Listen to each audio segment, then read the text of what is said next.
Hello friends welcome to Amar peace creation. आज तुम नहीं +3 second semester major history honours core paper 4 all unit wise selective question आनी जहाँ all university of Odisha ओडिशार सब यूनिवर्सिटी हेल्पफुल हम 100 ରୁ 100 मुझे गारंटी दूची।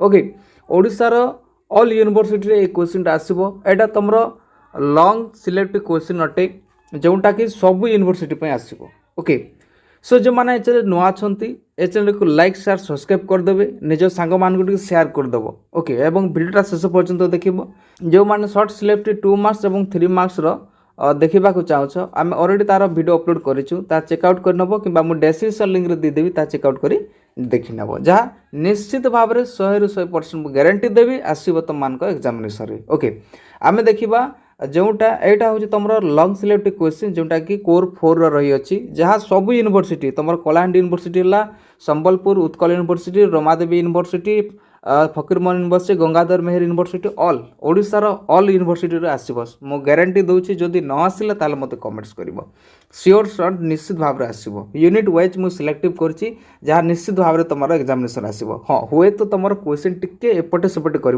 बाकी श्योर शॉर्ट आसो ही आसो। ओके आम देखा फास्ट यूनिट रही जोटा कि तुम क्वेश्चन रही exam the main future of the ancient Rome polity. Ancient Rome polity केमती थिला तार राजनीति विषय एग्जामिनेशन आसो यहाँ तुम सिलेबस बेस अनुसार मुझे क्वेश्चनटा करिछि जोटा कि निश्चित भाव में तुम एग्जामिनेशन आसो।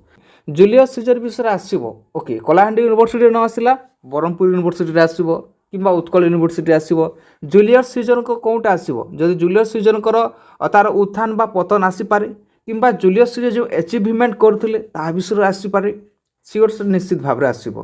तुम रोम साधारणतंत्र उपर एक टिप्पणी पद ए क्वेश्चन तुम एग्जामिनेशन आसो। ओके आम देखा सेकेंड यूनिट रू कौटा रही अच्छी सेकेंड यूनिट लॉन्ग सिलेक्टिव देखा जोटा रही अच्छी write a note on the growth of agrarian economy in the ancient Rome. Ancient Rome रे जो कृषि होता ता विषय आसीपे कि तुम एग्जामिनेशन आसीपे 7th सेंचुरी रू 14th सेंचुरी मध्य जो डेवलपमेंट होता स्टेट्र डेवलपमेंट होता यूरोप ता विषय आसीपे कि तुम फ्यूडालिज्म विषय आसो एग्जामिनेशन मन रख फ्यूडालिज्म विषय आसो कलाहांडी यूनिवर्सिटी है कि तुम संबलपुर यूनिवर्सिटी है सब यूनिवर्सिटी हेल्पफुल हम ये क्वेश्चनटा। ओके तुम ओरिजिन ऑफ ग्रोथ ऑफ फ्यूडालिज्म आसीपे कि मेन फ्यूचर ऑफ फ्यूडालिज्म आसो निश्चित भाव में आसो ही आसो।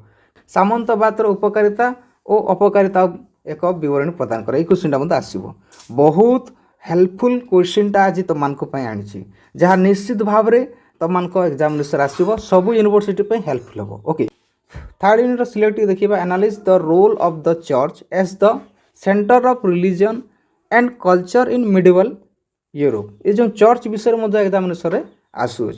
Discuss the rise and growth of papacy in medieval Europe रे जो होता ता विषय आसो पापासी कौन ता विषय तार लक्षण गुड़िक मध्य एग्जामिनेशन आसो चर्च विषय आसो ही आसो बोली मन रख क्रिश्चियनिटी विषय आसो गोटे क्वेश्चन निश्चित भाव में आसो।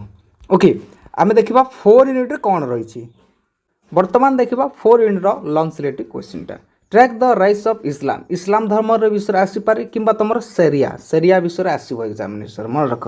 ओके इस्लाम धर्म मुख्य नीति गुड़िक आलोचना कर ता मुझे आसीपे। ओके तुम सीरिया लॉ विषय आसीपर निश्चित भाव में सीरिया है सेरिया जो ओरिजिन केमिति होता कि तार लॉ विषय एग्जामिनेशन आसो कि जीशु ख्रीष्टर जीवनी एवं शिक्षा उपर एक टिप्पणी दियो जीशु ख्रीष्टर विषय आसीपे कि तुम मोहम्मद को विषय आसीपे एग्जामिनेशन। ओके मन रख पिले वेरी इंपोर्टेंट रही अच्छी ये क्वेश्चन गुड़ाक जोटा सब यूनिवर्सिटी हेल्पफुल जो मैंने इस क्वेश्चन पीडीएफ चाहो आम टेलीग्राम चैनल जॉइन हो सेठारे मुझे जो क्वेश्चन पैटर्न मुझे शेयर करदेवी सेंड करदेवी। ओके एवं तुम जो एग्जामिनेशन हेबो सेठारे जो एग्जामिनेशन है से क्वेश्चन पैटर्न आमको शेयर कर टेलीग्राम ग्रुप देखा केमी आसूँ। ओके तो समस्त को बेस्ट ऑफ लक